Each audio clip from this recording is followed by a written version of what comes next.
guess good time to start.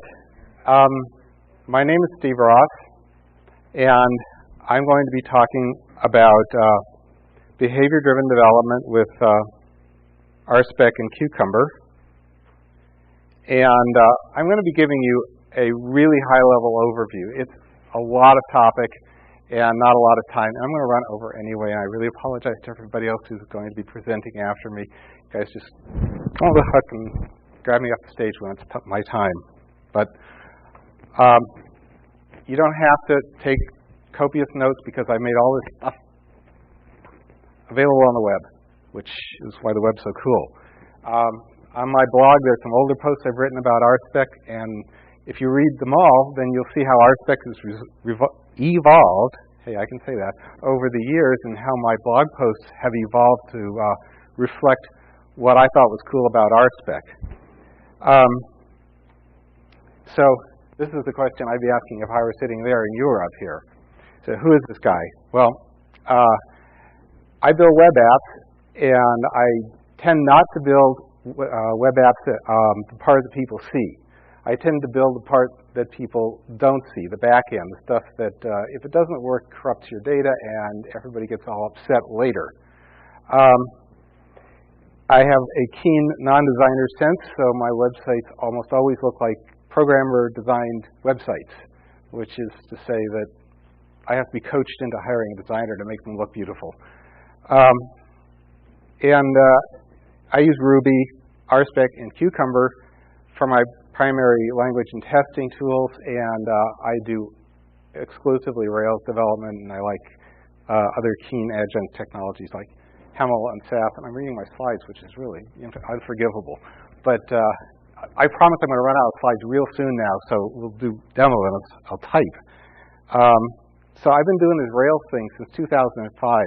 In Ruby terms, that's not so long, but in Rails terms, that's like forever. Actually, just going through my email to figure out how long I've been doing Rails, and I looked at 2005, so wasn't that the Stone Age or something? So, but when I'm not programming, that seems like a great place for me to be. But like I said, have way more to talk about than I have time to talk. So let's talk about behavior-driven development. I like to cast behavior-driven development more as a way of thinking about your expectations of the functionality of the code you're going to deliver than the test-driven methodologies. In the test-driven methodologies, it feels more like you're saying, I built this piece of code, now I'm going to verify that it does what I thought it was going to do. It seems like picking nits or maybe semantics, but as you start to write tests on one side and specs on the other side, I think you'll discover that the sense of your writing is different when you're writing the specs than when you're writing the tests. Because what you're doing is you're speaking in the future tense when you're writing specs. You're talking about what you're going to do instead of what you think you did. So we are all talking about doing test-first development or spec-first development. I'll use these terms interchangeably. When I say test, I pretty much mean spec in this case. Most people don't do it. Most people don't write their tests or their specs first. They do forensic testing. They wait for something to break, and then they go back and they write a test that shows that it broke, and they at least feel like they're regression-proof, which is cool. I mean, it's a good thing to do. At least you're testing some. With behavior-driven development, hopefully it is more natural to you than TDD, and maybe you'll write your specs first or earlier, and you'll wind up with more coverage. So I prepared just a quick syntactic overview of how you might write the same thing, checking the length of a string. And the syntactic sugar that rSpec gives you is not to be neglected. I mean, it really, I'm not going to be able to point at this except to walk over. It allows you to say what you should be getting instead of to say, I think that this constant should be what happens when I invoke this method on this object. It comes out more like English. The dog's length should be 3, or a post should not have 0 records. Or that comes out more in English. It's something you can speak about, and I find it much more natural to write. Your mileage may vary. So, again, the tools that I use, Ruby, rSpec Rails, and Cucumber. These didn't last very well, did they? And how do you use Cucumber? Okay, so we've also got Faker and Fixture. I'm hoping to talk about those. Faker and Fixture are great for generating data. We all spend a lot of time creating test data, test fixtures, and so on. Pardon me while I chew. Faker gives us great test data, lorem ipsum stuff, email addresses, and Fixture allows us to create repeatable test objects, sensible defaults, all on my website. You'll be able to get to it. So here is what we will call the very simplest TDD versus BDD example. TDD is expressed in a series of Ruby methods. I'm actually picking on test unit. How many people are using Ruby now? And of those 5, how many of you are using test unit? And how many are using rSpec? Okay, well, you guys are ahead of me. Come on up. Now, okay, and how many people are using test-driven development or behavior-driven development on a different set of tools? Java? Perl? Anything else? .NET? What? Okay.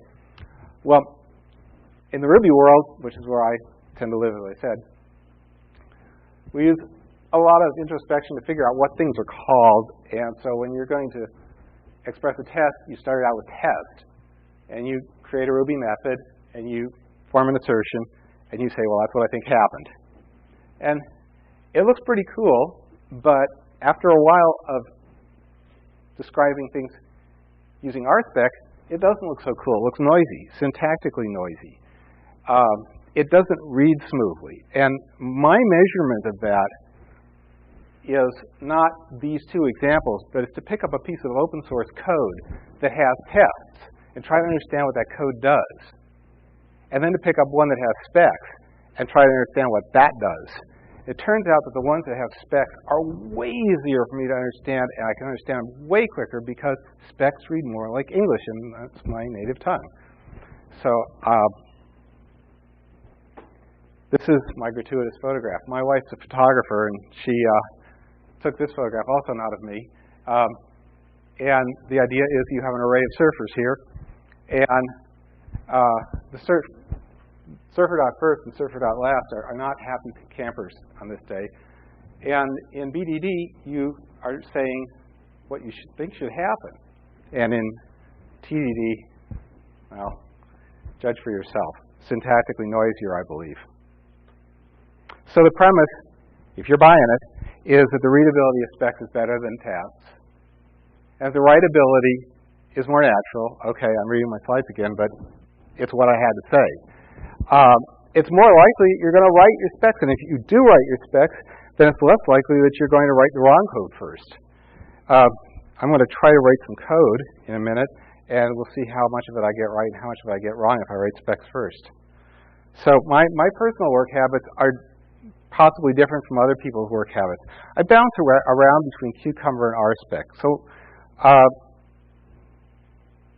I don't just write a lot of specs. I'll write stories, and then I'll write specs, and I'll back up those stories to add new features. And I'm going to go into that, so if this isn't making a ton of sense yet, it'll, I hope, start to soon.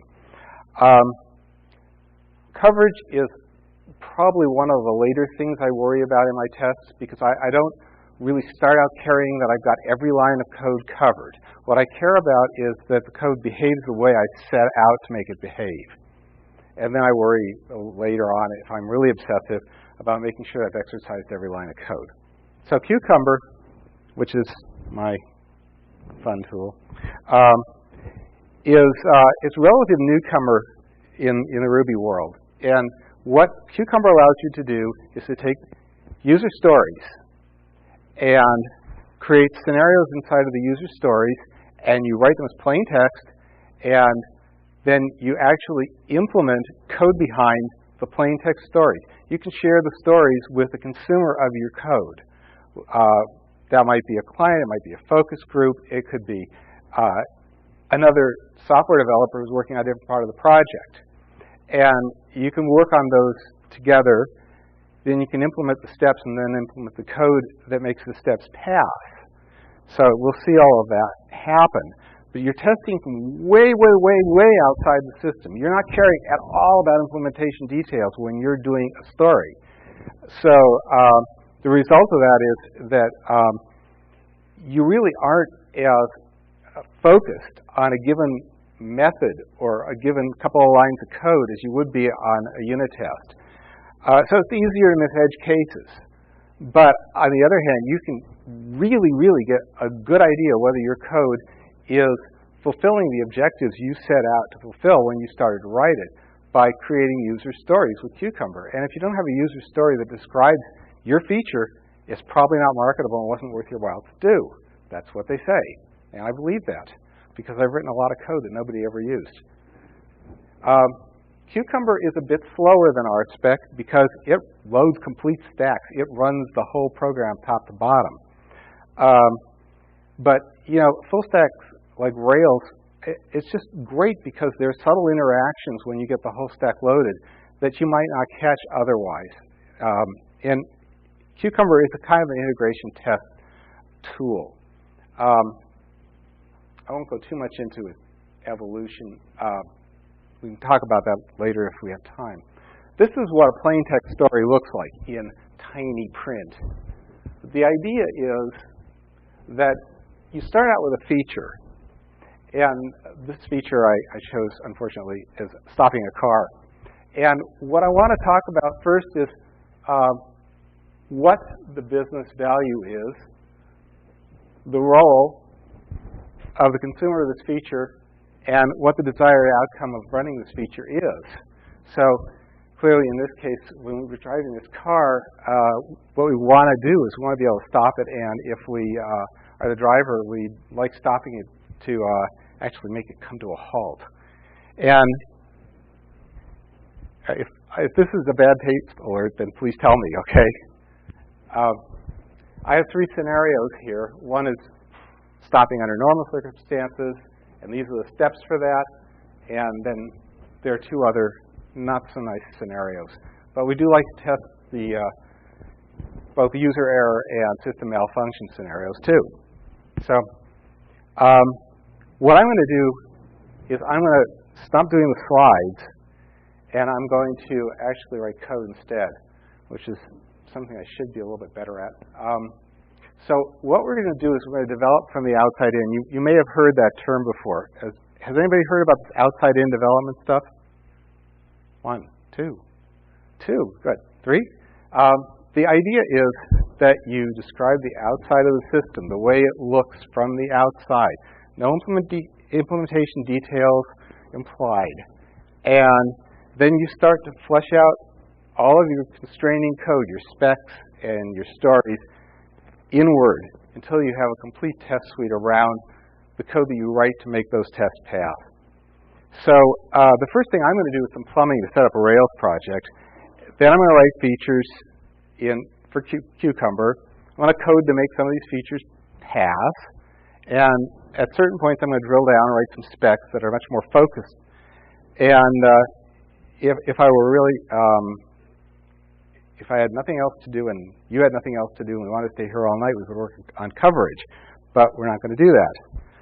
So good, we can stop doing slides and start doing code. So Rails projects are really easy to get going, and I'm not going to talk about Rails too much, except as Rails becomes too magical. If you're not a Rails programmer and something really looks like, hey, how do you do that? Please let me know, and I'll clarify. I'm just going to be using Ruby and Rails, and I know that if somebody threw a lot of that up on the screen and said, so what do you think? I'd probably say, huh? So here's the way you create a blog in Rails. I guess we're done here. Wow. So I actually have this full directory full of files that the Rails generator created for me. This actually is a functioning web application right now. I could fire up a server and I could make the screen come alive. But I'm not going to do that. I'm really not going to fire up servers or run web browsers or anything like that. The second thing I need to do is I need to hook rSpec into this, because rSpec isn't baked into Rails. Rails actually is an opinionated framework. That's what they call it. And one of their opinions is that test unit is the testing framework. So it's baked into Ruby. It's baked into Rails. I like rSpec.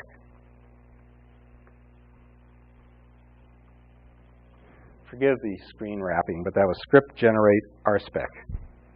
Now, what's going on is that I have a library installed. It's a Ruby gem called rSpec, and another one called rSpec Rails. And what it's done is it's added a task, a binary in my system, that will allow me to just plunk the right things in the right places in my Rails project, so I don't have to worry about the plumbing of getting this going. The same thing goes for Cucumber.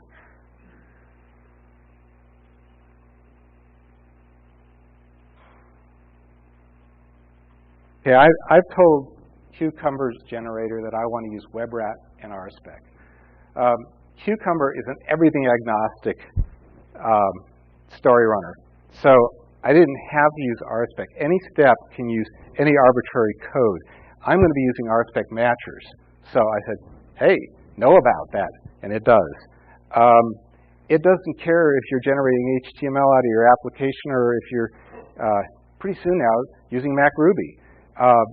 Whatever your step says it's supposed to do, it does.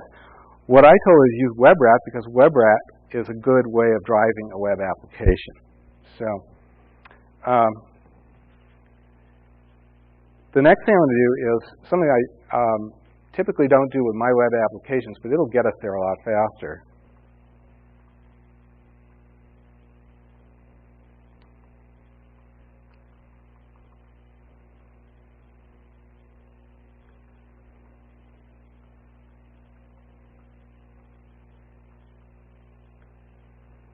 I'm going to create a scaffold for post. This basically is going to create the objects, the classes I need to create the objects I need to contain posts that have title and body. And these posts will be stored in a database, and it happens to be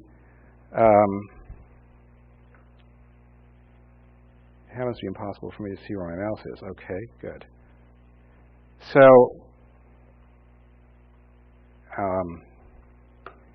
to give you an idea of what we have now a good directory tree. And if I look in my test configuration, I can see that it's put rSpec Rails in there. So we can see that that rSpec generator worked properly. And you can see there's all this Cucumber stuff hanging around, so we can see that that worked too. So the first thing I'd like to do is I'd like to get my database built. So I'm going to have to do something to create the database and alter the schema. So there's a task for that, and it's called, we have a tool that's like make, but it's called rake because it's Ruby and everything starts with an R. And it's db migrate. And I have an alias in my system to do that, and I just did that. And now my schema has been altered, and I have a posts table. And I'm now at the point where I can actually create a little bit of code, but let's not. Let's do something even cooler. Let's create a feature.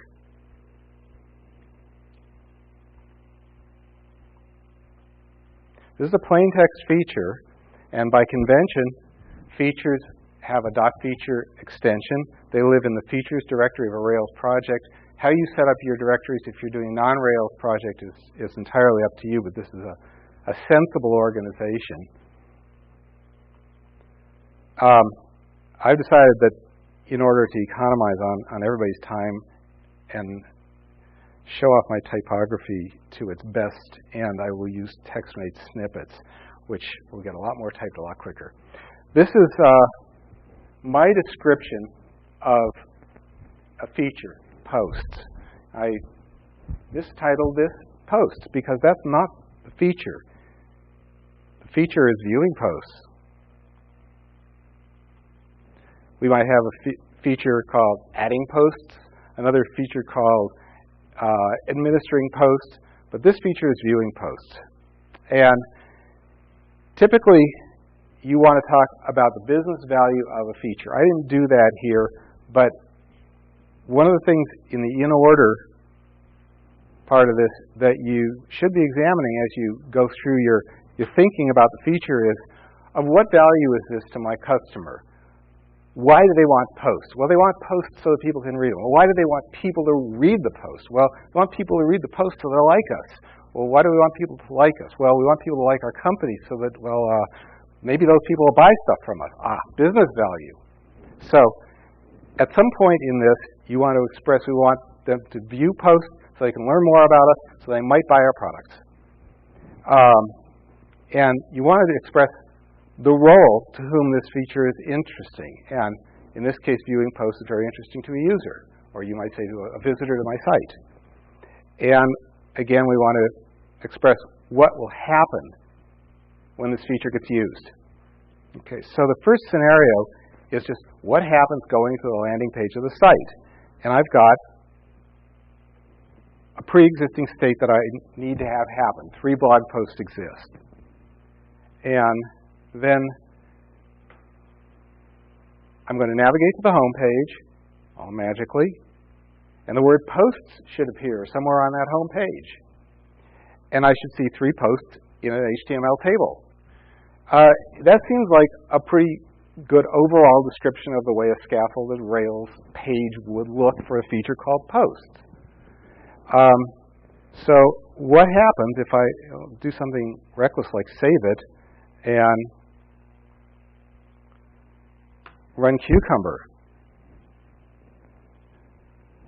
And when I say reckless, I mean reckless. Okay, so it actually didn't spit up any chunks. That's good. It's all yellow, which is better than red. But this is the red-green refactor type of development. So anything that isn't green means there's work to do. Red, you've got work to do. Green, whatever you said you were going to do, you did do. And then you can go and refactor, make it all better. So what I have here is I have unimplemented steps. Okay, so we have undefined steps. And they give us great cut and paste code that I could take and paste into my steps, which I haven't created yet. So let me show you how to create steps. By default, your steps go in the steps definition directory, and I usually call them the same thing as the scenario. And this one expresses the first step, the given. Now what we're trying to do is to create a pre-existing state so that when we begin this test, we'll have 3 posts there. Now, if you were real quick and you looked at the placeholder, you saw it said, given 3 blog posts exist. Well, I changed the 3 to a regular expression that matches arbitrary digits, because I want to be able to reuse this given for any number of blog posts, any place in my entire set of Cucumber scenarios that I ever write. So what I do is I capture that regular expression. It comes into my Ruby block in the variable number of posts. So now I'm going to go ahead and loop that many times, and because it comes in as a regular expression capture, it was a string, so I went ahead and explicitly converted it to an integer. And I'm going to create 3 posts. What could be simpler, right? So I'll, again, recklessly save it and recklessly run it. And, he says confidently, this is bad. Now we've got red. Okay, well, what could be wrong with that? No root matches / root. Okay, well, having done a little bit of my Rails homework beforehand, I figured out that there's this thing in Rails called rooting, which is actually kind of a hornet's nest. But what it does is it says, well, when you get this URL, go to this controller in the MVC world of things and invoke this action. So I'll go to roots, and I know that you can have the root of your site routed with map.root. That looks promising. Let's see what happens. I already know what happens, right? If I didn't, I wouldn't be typing this. But let's see if I was so smart.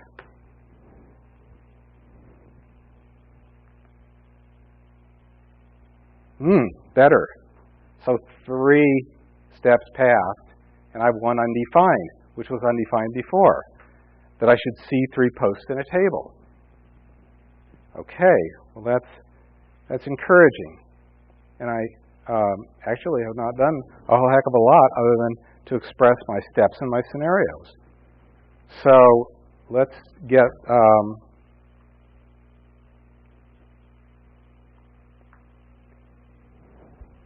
this unimplemented one done. Again, we're going to iterate through the number of posts specified, so we should be able to alter the size of the table and reuse this then definition.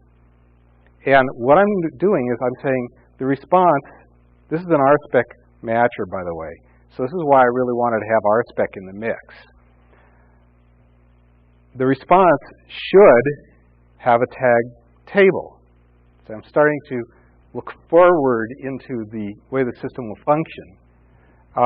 And in that table, there should be a tag, or actually a selector, trtd, and there should be exactly however many I said, 3 in this case, with the text that matches body text of post. So I'm doing a regular expression match there. So the question then is, what happens if I take that code that I just wrote and run it? I haven't written any code in my Rails application, but it passed. Well, that's because Rails actually has all that stuff built into it. So it was kind of a no-brainer. It actually had that whole thing built right in. So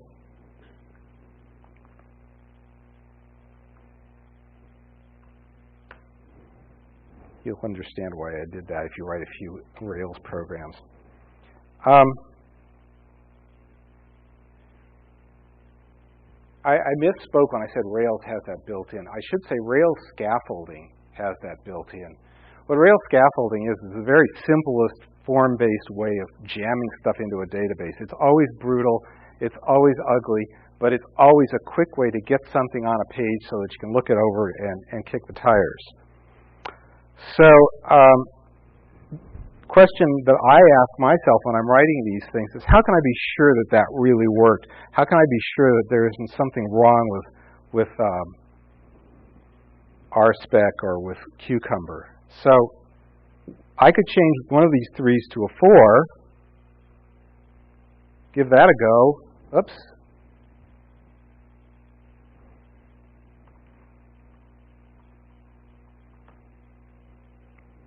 And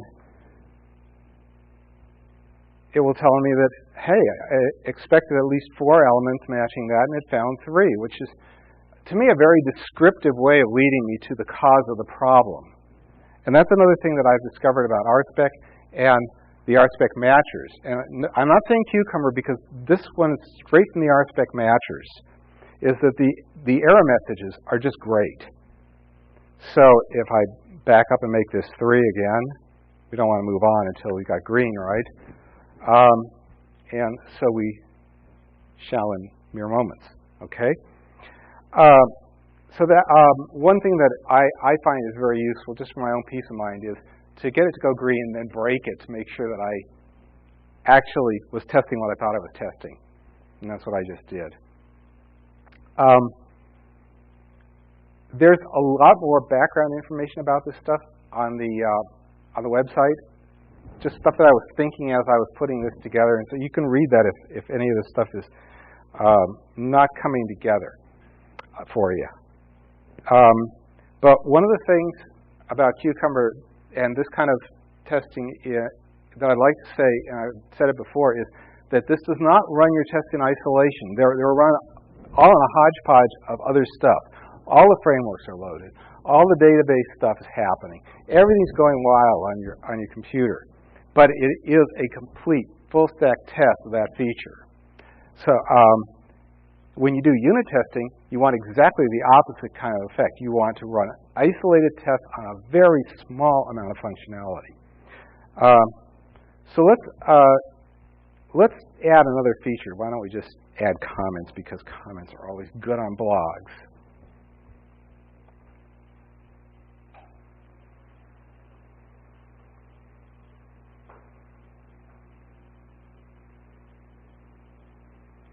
What I've said is that I want the table/controller to be the comment table/controller. So it's going to make a table called comments, and it's going to have one field called body, and it's of type string. And the value of comments is something that we could debate for a long time after you've read the newspaper and all the comments on the articles, right? Everybody's got an opinion. But comments are good. It's like motherhood and apple pie. You just can't say comments are bad. Okay? Anybody agree with that? Okay. I thought you might.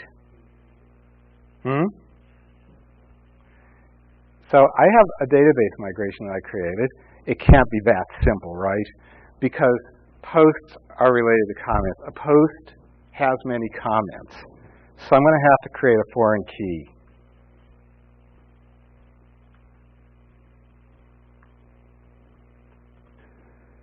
So I absolutely have to do this. One of the things Rails just can't infer is how these are related. It can't do it without having someplace to store it. So I've just got to make the bucket in the database for it. So now I can alter the schema of my database on the fly. Has anybody used migration tools like this before? These are so keen. I mean, I can't say enough about migrations. It's just so much easier than having to type the raw alters for your tables and then worrying about how to undo all that stuff if things go wrong, horribly, horribly wrong. The only thing better than this are the documented-oriented databases, which really rock. But we're not going to go there. So now I have my scaffold all set up, and of course if I run Cucumber, everything's going to pass, right? But we need to say something about this in a spec. And what I'm going to do is look inside of my little spec directory at my models. And I want to look at my comment spec. Now, what am I going to specify? I don't want just any comments. I want non-spammy comments. Does anybody have a blog and get blog comments spammed? You guys are all lucky. You mean nobody's wanting to put your page #1 in Google? Or sell you fine products? No. Okay. You're all lucky. Every one of you. My blog gets spammed. And I suspect it's not the only one.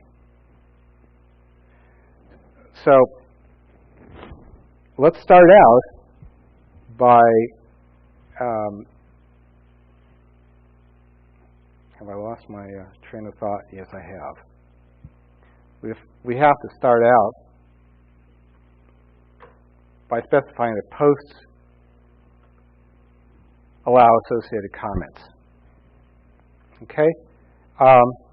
This is all the stuff that happens before each example in a spec. This spec will be run by rSpec. So the first thing that happens is it just creates a hash that is the valid attributes. This was put together by the scaffold. You could do this another way, and I will show you that other way. There are hundreds of other ways.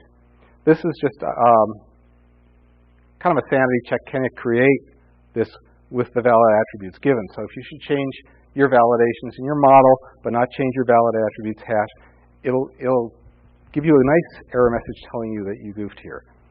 So now I'm saying, well, I should be able to add a comment to a post, and that post should have one comment record. Does that make sense? Did I click too many times on that? That makes sense.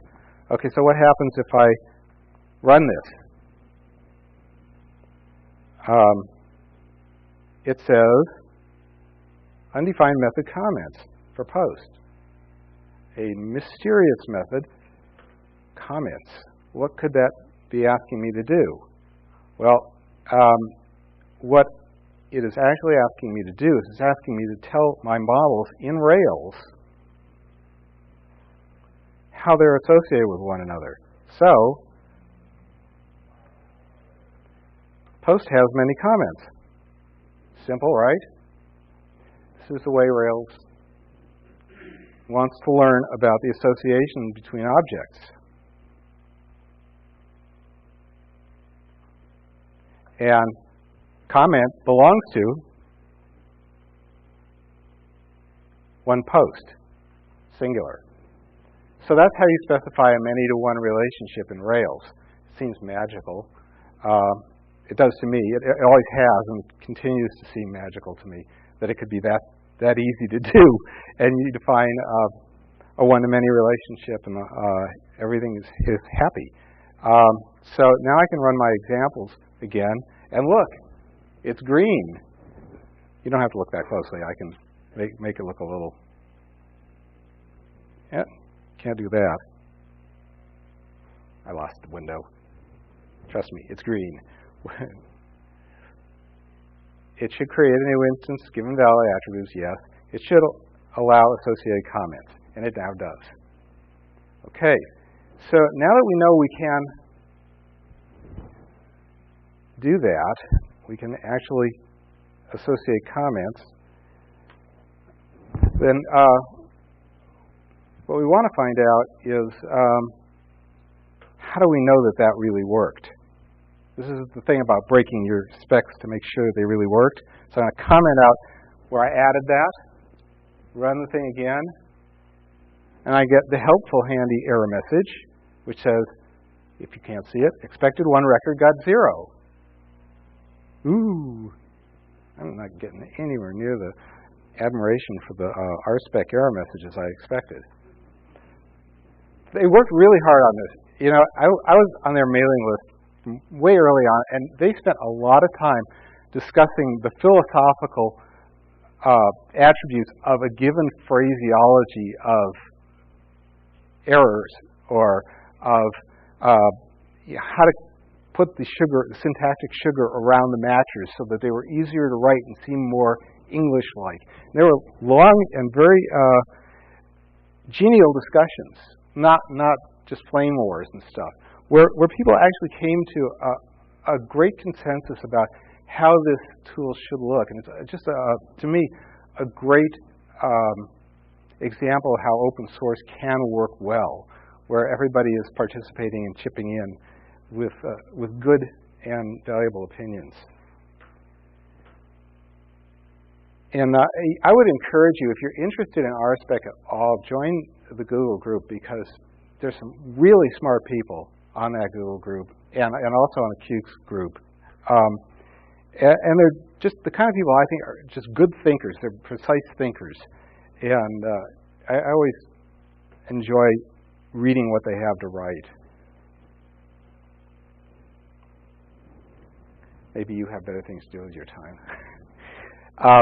What I did, I hope that you don't find it too offensive that I've actually created snippets for all this stuff, but I just don't type that fast. What I'm doing is I'm putting together a spec that will prevent spam. Now, one of the things I'm going to try to illustrate is that what I'm doing is I'm describing the comment object. And before the test on this comment object, for each of them, I set some state. So what I'm doing is I'm setting the valid attributes hash in this case. And then I blah, blah, blah, blah. Now, within that comment object, I'm going to describe the stuff that is done to prevent spam. So it's called nested describes. And inside of each describe, you can have befores, you can have afters, and things like that, just to make sure that you're managing the state of your tests and organizing them in a way that's logical to you. And when I run this, you can see there's some indentation here that comment should create a new instance, and comment to prevent spam. That's actually the nested one. But there obviously are there errors because I just haven't done anything here to prevent spam. And what it's saying is that I don't have a pending answer attribute, and I don't have a supplied answer attribute. Well, it sort of stands to reason because I didn't put any changes in place in my database. So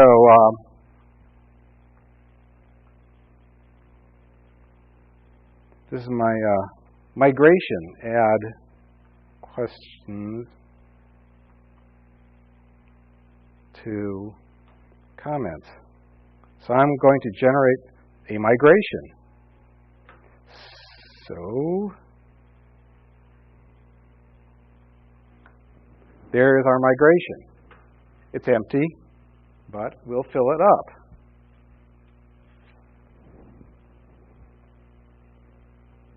Okay, so Rails migrations are pretty straightforward. You can add columns, you can delete columns, you can add tables, add indexes, blah, blah, blah, blah, blah, blah, blah. The things you're used to doing, commonly performed tasks. In this case, I'm just going to add two of them to comments, two columns to comments. They're going to be integers. We're going to say on our form, to make sure you're a human, what is the sum of 4 plus 7, or something like that.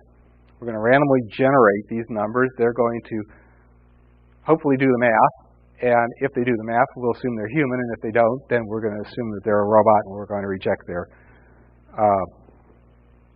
post, their comment, I should say. So I will migrate this.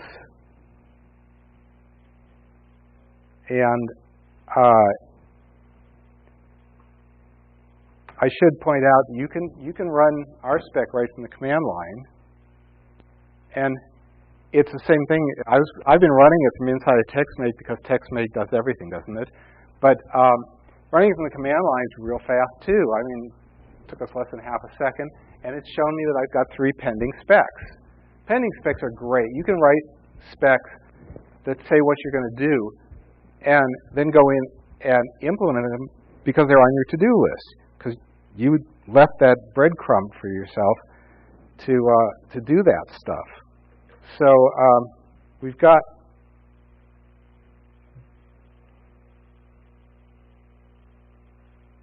the first one, which would be this.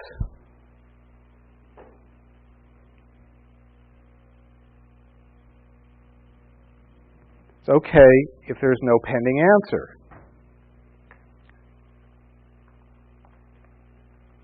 Okay, so basically what I'm saying is if I create a comment and I don't give it anything in the pending answer, that should be okay because really we might want to erase those answers later on after that comment has passed muster. And I run the spec, and as you might expect, there's something missing, and it's an undefined method OK for comment. So it's telling me what I got to do. I've got to go and I've got to create an OK method for comment. So let's just do that.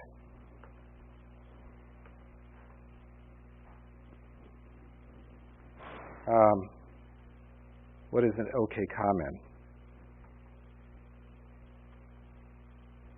Well, I said if it's blank, the pending answer is blank, it should be OK. This is kind of consistent with the way Fowler describes test-driven development, which is do the simplest thing you can do to make your test pass, and then write more tests that break it, and then do the simplest thing you can do to make that test pass.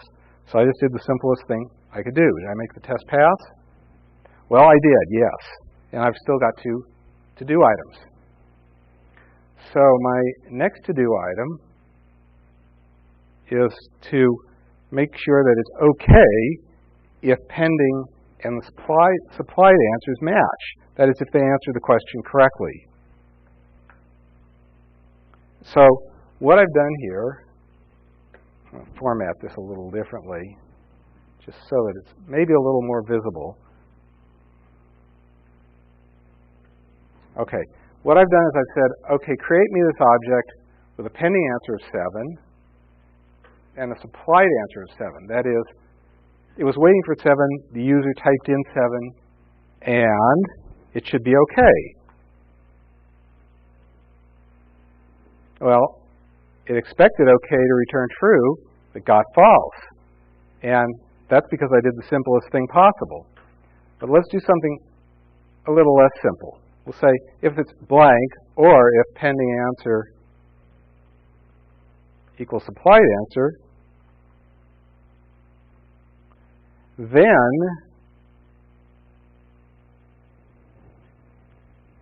we have the right answer. It now will take a valid comment as okay. So now our last one to implement is that it should be spammy if pending and supplied answers fail to match. So that would be equally easy to specify, especially if you've written the snippets. Wouldn't it be great if our jobs were like this? So I've got a pending answer of 2, and because I'm bad at arithmetic, and I am bad at arithmetic, my wife will tell you that, I supply the answer 9, okay, and if I run the spec, it tells me you've got work to do, there's no method spammy. But again, it's specific enough to tell me just what to do. So let's, it's not okay. Yeah, it's that simple. And because I say it's not okay, it is okay. So that's red, green, and I didn't have to refactor any here, but I could now. Make my code faster and lighter and all that other good stuff. How am I doing on time? Anybody? Anybody complaining? Okay. I don't know. How many presentations are there tonight? 2 more? Not as long as mine. Okay. I'm the longest. Okay. Okay, and it's the spammiest one too. So what I guess it's probably worth just stepping back a second, saying what we did here. What I intended to do was to create a feature, comments, kind of put a line between the posts that I did before. Now I created a feature, comments, and I created a spec to drive out some fairly specific details of how that comment object works to prevent spam. And I did that by actually writing the spec first, making sure it was broken, writing the code, making sure that the code fixed it. And that's, the outside is the story that I wrote. In further is rSpec inside the code. So that's outside in. You notice that I haven't fired up a browser. You're not at all impressed. Okay. Yeah, I resisted the urge. I may still. So let's look at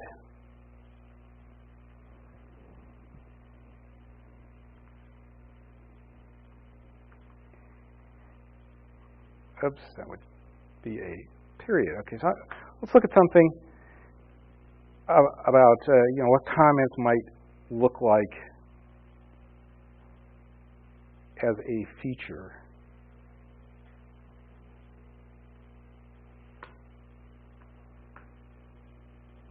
Okay, so I didn't specify the business logic behind having this business logic might be an unfortunate choice of words, but the business driver behind having this feature. But we like to have comments to make blogs sticky. And we like to have blogs sticky to have people coming back to our site to look at ads so that ads generate money and so that we can put it in the bank. This, again, probably could better describe as adding comments, because we would also have moderating comments and turning comments into Piglet and things like that. But again, these three items are for you to read. You can write anything you want. You can write it in Greek for all cucumber cares. It's just so that you understand and have sold yourself on the idea of this as a feature and the value of that feature and the role of the person using that feature, or the role of the entity using that feature. So I'm adding something new here, which is called a background. The background is sort of like the before in rSpec. It allows you to set some state that can be shared among the following scenarios. Background is pretty cool because it allows you to dry up some of your scenarios following if you're going to be setting a fairly complicated state. There are two schools of thought about background or before or setup blocks. That sort of stuff, if you extract too much out, refactor it and extract too much out, there's kind of a non-localization of the state where you have to track back quite a ways to figure out how that state got set up. So one school of thought says repeat everything so that it's explicit how the state of the object got how it did. Just repeat it in every single test. The other school of thought says, my fingers are tired. I don't want to type it in every single time. I want to have something like before or background. I'm kind of in the middle on that. I like background, and that's why I used it. So I have two givens here. There is a blog post called First Post Woohoo, which is everybody's first blog post. And this one, which is a lot more complicated, that you know the answer to the random number question. And the random number question is, what is the sum of 3 and 4? And you know the answer to that. How could you know the answer to that if it's a random number question? And that's what we're going to focus on here. So if I run the thing, if I save the thing and I run it, I'm used to a little wider screen. If I run it, it again tells me I have some pending steps, which I can see here. And again, I didn't tell you this, but I did mention Cucumber is a little verbose. So it's line wrapping a lot here. This verbosity is a good thing, but it does kind of rely on you having a slightly wider screen than the one I've got right now. So you'll have to bear with me and believe me when I tell you that it has told me I have undefined steps. So I am going to address first the blog post titled thing. So we need our steps definitions file, which is just a Ruby file. And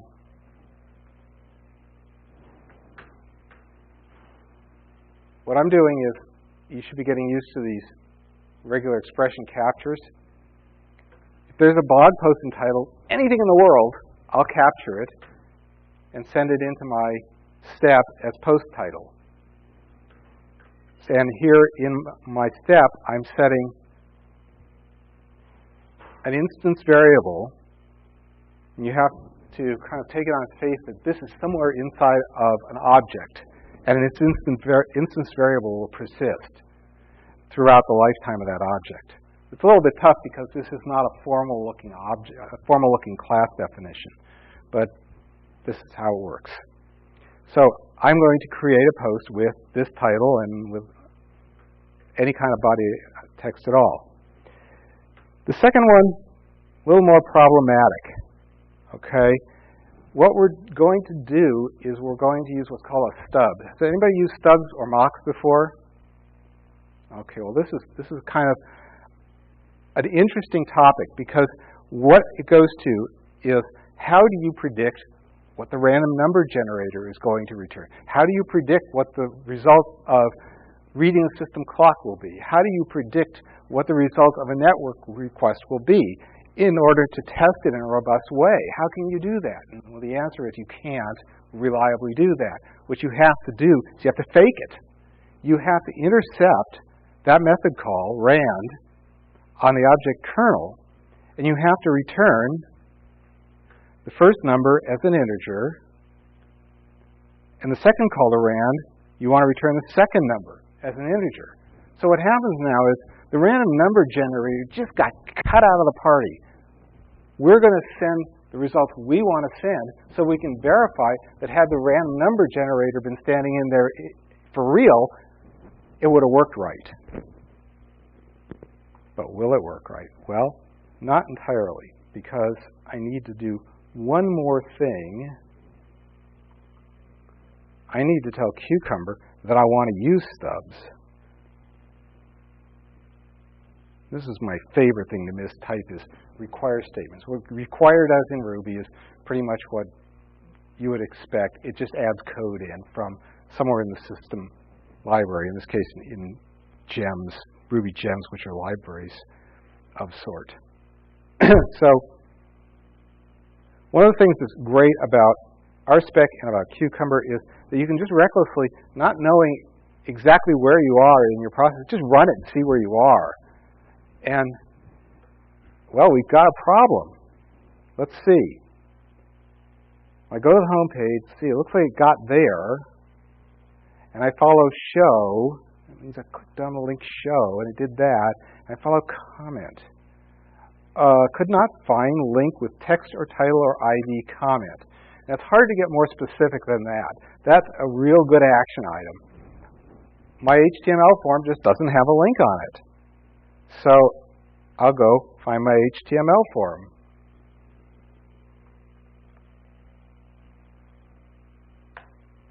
And sure enough, there is no link there at all. So I will go right ahead and put this here. But rather than stopping here, I'm going to do one other thing. This new post comment path thingy, this relies on, to turn this into a URL, relies on Rails generating a URL out of what they call RESTful roots. Basically, it's supposed to correspond to the REST model, which expresses everything through verbs. If you're familiar with it, great, but you know, it's a debate. I'm not totally sold on it, but if you use this kind of stuff with Rails, it makes your life easier. If you don't, you're fighting upstream. So in order to actually hook that stuff up, I need to tell Rails a little something about it. So let's tidy up the mess that the scaffold's left behind. What I've done is I've identified posts and comments as resources.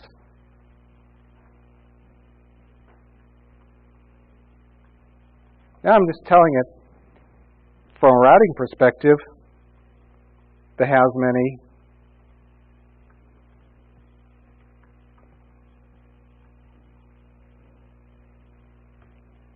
and belongs to sides of the relationship. That means I can use these URL writers, and it also means that I can actually send HTTP verbs to these controllers from outside web service requesters, and it can return XML or JavaScript or anything it wants. So REST can actually make your life easier if you use it, because it will allow you to grow in the future. Oops, has many. Not good. Right. Okay, this is the Ruby syntax thing that I was hoping I wouldn't make mistakes with, but I did. Okay.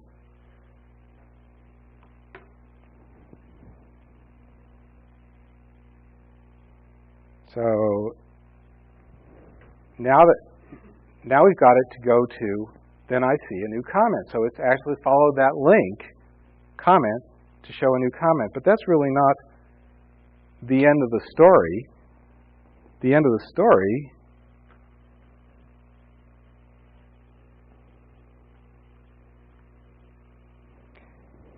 is that we want to do these things. We want to fill in the comment with something.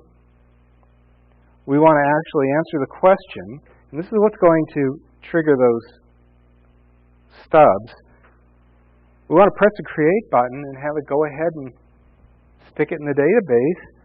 We want it to go to whatever page it's supposed to go to, and I should see the page that says first post, woohoo, because that happened here. And there should be a comment on that first post that says insanely great code, dude. Now, what are the chances of that working? You got time.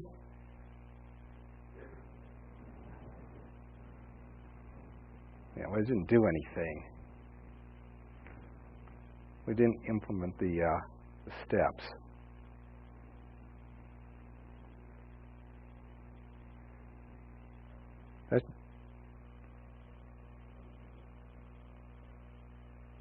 This should be like totally broken, right? It isn't, and the reason why is because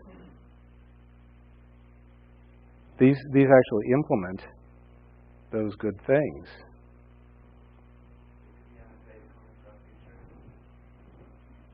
Comment stuff. You got it. I love this. You know, this is you're seeing where I'm supposed to sit, and I'm supposed to be. He doesn't see it, but he forgot to save the file. Okay.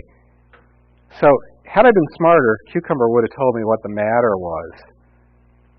There is a field missing on the form. Could not find field comment. Okay. So what I need to do is I need to find the new comments page, and I need to actually add those form fields. So what I've done is I've created a label for comment, and that's what WebRat's going to look for when it goes to fill in the form. And there's the text field it's going to fill in. I create a label for the supplied answer, and there's what it's going to fill in with that. And there's my create button. And this doesn't do the RESTful routing right. So I'm going to fix that up.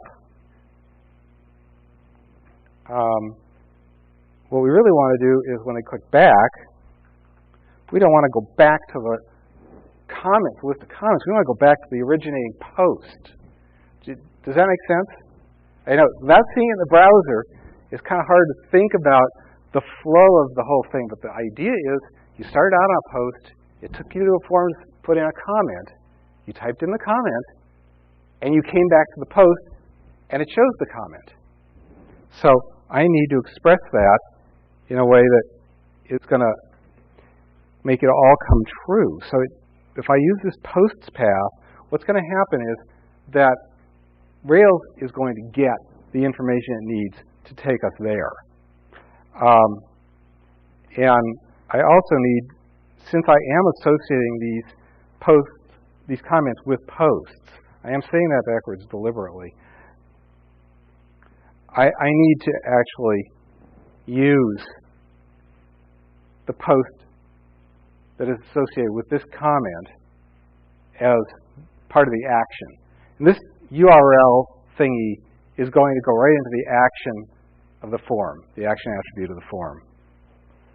So we get all of that put together, and you know, it seems like it might be a good time to dive down into a spec and actually